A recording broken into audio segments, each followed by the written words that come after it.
Eu vou conversar com ele individualmente, sobre cada atleta. Aí são coisas particulares de comissão técnica. Marcelo, apesar do Flamengo ter conseguido pela primeira vez no ano uma sequência de 3 jogos sem levar gols, não conseguiu manter aquele nível de atuação que vinha tendo sob o seu comando. O que você, na sua opinião, o que você atribui o fato do Flamengo não ter feito um bom jogo hoje? Primeiro que você tem que levar sobre os aspectos da sequência que nós estamos jogando. Nós jogamos contra o Fortaleza no sábado. Então, muita gente achou que essa vitória sobre o Fortaleza foi uma vitória tranquila, e não foi. Visto que o Fortaleza saiu para jogar com o Atlético Paranaense lá, o Atlético ganhou de 1-0 depois que teve um jogador expulso do Fortaleza, e ganhou por 1-0 gols 42, 43 do segundo tempo. O Fortaleza foi pegar o Grêmio depois, teve que perder mais um jogador para tomar um outro gol aos 44. Então, esse tipo de jogo do sábado não foi um jogo tranquilo. Nós ganhamos porque jogamos bem. Se não tivesse jogado bem, não ganharia do Fortaleza. Uma equipe muito bem treinada pelo Rogério, uma equipe muito bem montada. Então, isso valorizou o nosso trabalho no jogo de sábado, mas criou um desgaste. Chegamos na terça-feira com um tempo de recuperação muito curto do jogo de sábado, onde era uma decisão de campeonato, onde valia uma vaga, uma competição eliminatória, que tem um desgaste psicológico muito grande. Visto que o Corinthians também fez uma grande atuação no jogo de terça, e chegou no jogo de ontem e também empatou o jogo. Então, para as duas equipes houve um desgaste emocional, não é só físico, é um desgaste geral. Então, a gente sabe que esse desgaste do jogo de sábado para o jogo de terça, o tempo foi curto, não treinamos. Do jogo de terça para cá, praticamente recuperamos também os jogadores. Então, a gente vem tendo pouco tempo de treinamento. É questão de a gente ajustar, analisar os erros, corrigi-los, para que na próxima partida a gente possa minimizar essa margem de erro. Marcelo, aqui do teu lado.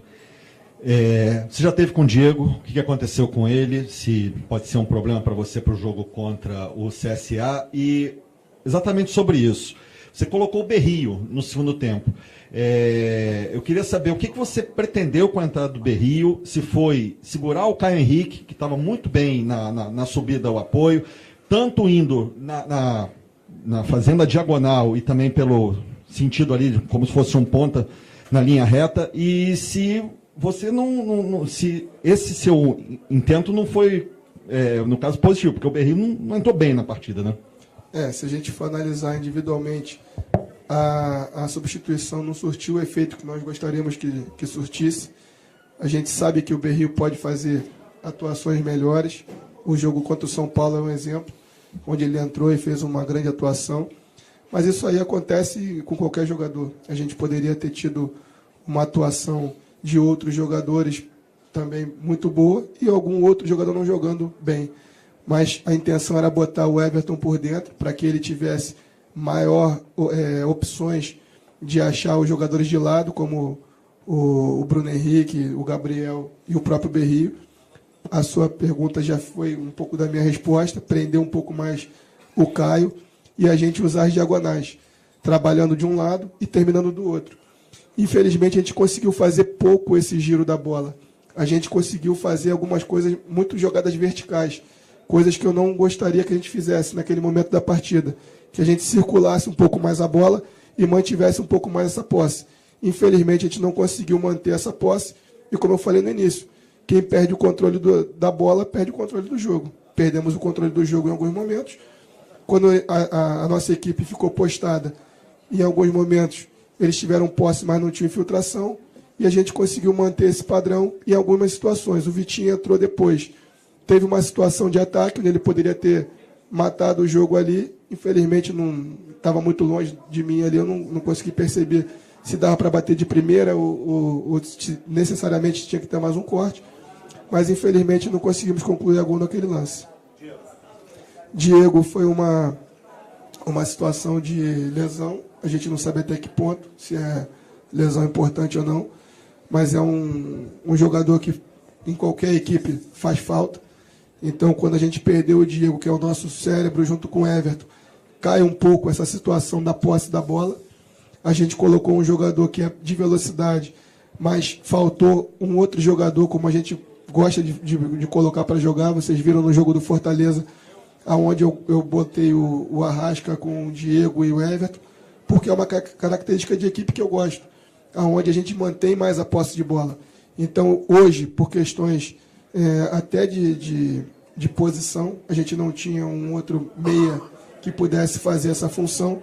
O Everton ficando sobrecarregado com essa questão da posse da bola, faltava parceiros para poder dividir com o Everton essa responsabilidade. Hoje eu tenho certeza que se tivesse o Arrasca ou o Diego em campo, a gente teria um pouco mais dessa posse de bola e não faria tantas jogadas verticais como nós fizemos. Marcelo, boa noite. No último Fla-Flu do estadual, apesar do empate, o Flamengo se classificou fazendo a marcação alta desde o início até o final do jogo.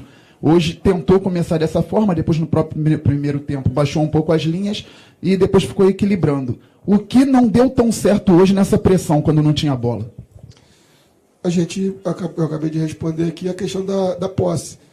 A gente, quando pensa em manter um jogo contra uma equipe contra o Fluminense, é necessário você ter o controle do jogo. É necessário você ter a bola. E a gente conseguiu, em alguns momentos, ter essa posse, mas em vários momentos da partida nós perdemos essa posse. E quando você dá a posse para ele, você tem que correr para trás. E a gente não queria correr para trás, a gente queria correr para frente. Cada vez mais adiantando nossas linhas. Mas quando você joga para frente e erra o passe, você obrigatoriamente tem que correr para trás. Então as linhas elas abaixavam mediante a forma que a gente errava o passe. Se a gente conseguisse ter o controle do jogo, conseguisse ter o volume que nós esperávamos da posse de bola, a gente fatalmente iria empurrar o Fluminense para frente. Quando a gente perde o controle do jogo e dá a bola para eles, a gente tem que correr para trás. Então o que não deu certo foi que nós tivemos esse pequeno volume de jogo e não tivemos o que nós esperávamos, que era essa circulação de jogo e trabalhando pelo lado oposto para poder terminar a jogada como nós pretendíamos. Boa noite, professor. Para fechar aqui contigo, né?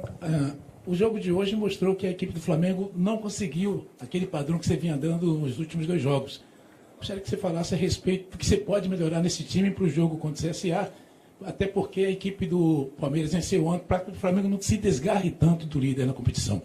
A nossa expectativa é que a gente possa fazer ajustes, mas em questão de treinamento é praticamente inviável que a gente possa fazer algo dentro do treinamento. Agora é ajuste dentro do vídeo, numa situação de conversa particular. Agora, em termos de treinamento, jogamos hoje, já tem 2 dias para o jogo de quarta-feira. Então, agora é controle de carga, controle do trabalho interno dos atletas e ajustar agora nessa parte que a gente chama ali daquele ajuste fino, para que a gente possa, na partida de quarta-feira, voltar a ter atuações como aquela que nós tivemos no jogo de sábado. Ok, gente. Obrigado. Encerrou o Flamengo aqui. Não, boa noite. A programação está mantida.